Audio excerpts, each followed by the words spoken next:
Mahigit 2 oras hindi nadaanan ng mga motorista itong service road ng EDSA Santolan Flyover matapos ng mga aksidente dito sa lugar ang isang close van kanina.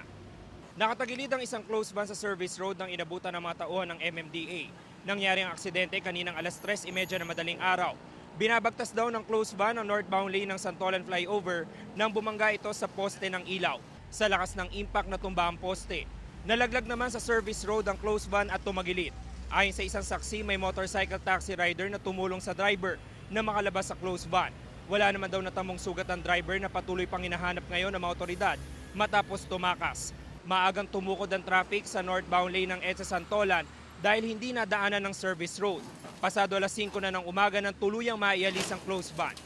Lumapit po dito, ganyan na po yung sitwasyon eh. Tapos po, may lumapit po na motorsiklo. Binasag po yung salamin para tulungan yung tao. Wala akong pahinante yan, driver lang. Tapos umalis po yung driver. Tinala na doon sa QCPD Traffic Sector 3 yung close van na naaksidente dito sa lugar at hanggang sa mga oras na ito hindi pa tukoy ng mga otoridad yung driver ng sasakyan.